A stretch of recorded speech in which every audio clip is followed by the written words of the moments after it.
আব্দুল্লাহ নোমানকে আমি এভাবে দেখি, তিনি একজন শুধু রাজনৈতিক নেতা নয়, তিনি একটি আদর্শ। তার এই আদর্শের মর্মমূলে ছিল গভীর দেশপ্রেম এবং মানব প্রেম। একের সঙ্গে যদি আমি বলি দলের প্রতিও প্রেম, অযৌক্তিক হবে না।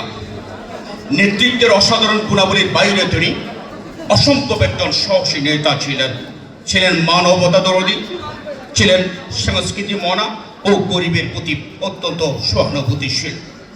অন্তত চট্টগ্রামে যারা ওনার সাথে রাজনীতি করেছেন তারা সেটা জানেন, তার কাছ থেকে কেউ গিয়ে ফিরে এসেছে এই রেকর্ড নেই।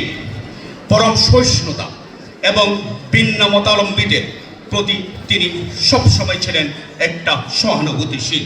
তিনি ছিলেন মানবতা ও ন্যায়ের মূর্ত প্রতীক। তিনি হৃদয় দিয়ে, আমরা যতটুকু দেখেছি ওনার কাছাকাছি আমরা যারা ছিলাম, তিনি মানুষের কষ্টকে অনুভব করতেন।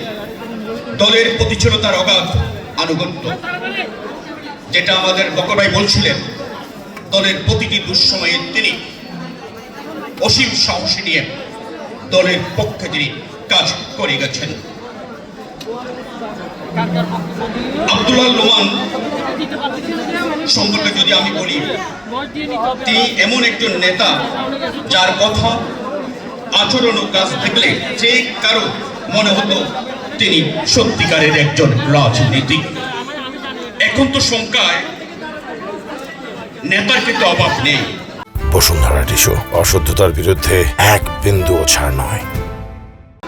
কিন্তু তাদের মধ্যে বলুন তো, সত্যিকারের রাজনৈতিক নেতা বা সত্যিকারের রাজনীতি কজন আছে? একজন রাজনীতিকের যে অবয়ব আমাদের কল্পনায় ভাসে, তিনি হবেন স্বচ্ছা দেশপ্রেমিক, তিনি হবেন স্বচ্ছা জাতীয়তাবাদী, তিনি হবেন জনহিতৈষী, তিনি হবেন পরোপকারী, মানব তরুণী, চলনে বলনে সাধারণ, কিন্তু ব্যক্তিত্ব কাজে থাকবেন অসাধারণ। আমরা সেটা আব্দুল্লাহ নোমানের মধ্যে দেখেছি। শহীদ প্রেসিডেন্ট জিয়াউর রহমানের শাহাদাত বরণের পর কিছুটা বকর ভাই বলেছেন, বিএনপিকে টিকিয়ে রাখার কাণ্ডারি হিসেবে যারা দায়িত্ব পালন করেন তাদের মধ্যে অন্যতম ছিলেন আব্দুল্লাহ নোমান। আরেকজন এখানে আছেন আজকের অনুষ্ঠানের প্রধান অতিথি। চট্টগ্রাম অঞ্চলে বিএনপিকে সংগঠিত করার কাজটি তিনি করেছেন।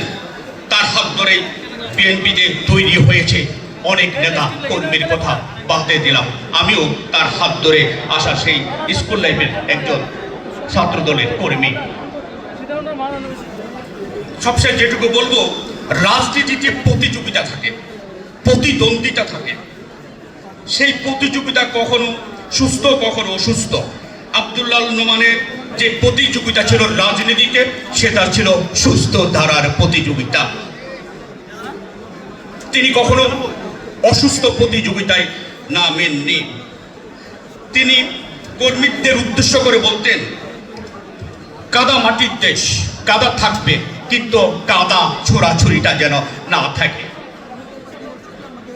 আজ আমার বলতে দ্বিধা নেই, রাজনীতিতে তার প্রাপ্তি অনেক হলেও শেষ জীবনে যে গতিটা, সেই গতিটা সেভাবে তিনি আগাতে পারেন, একটা তীর হয়ে গিয়েছিল। দলে তার জায়গা পাওয়ার কথা যেখানে ছিল, হয়তো সেটা হয়নি। আসলে পদ পদবী লোভ এর জন্য ধারে ধারে ধর্ণা দেওয়ার যে একটা মানসিকতা অন্যরা লালন করে, সেটা আব্দুল্লাহ নোমান লালন করতেন না।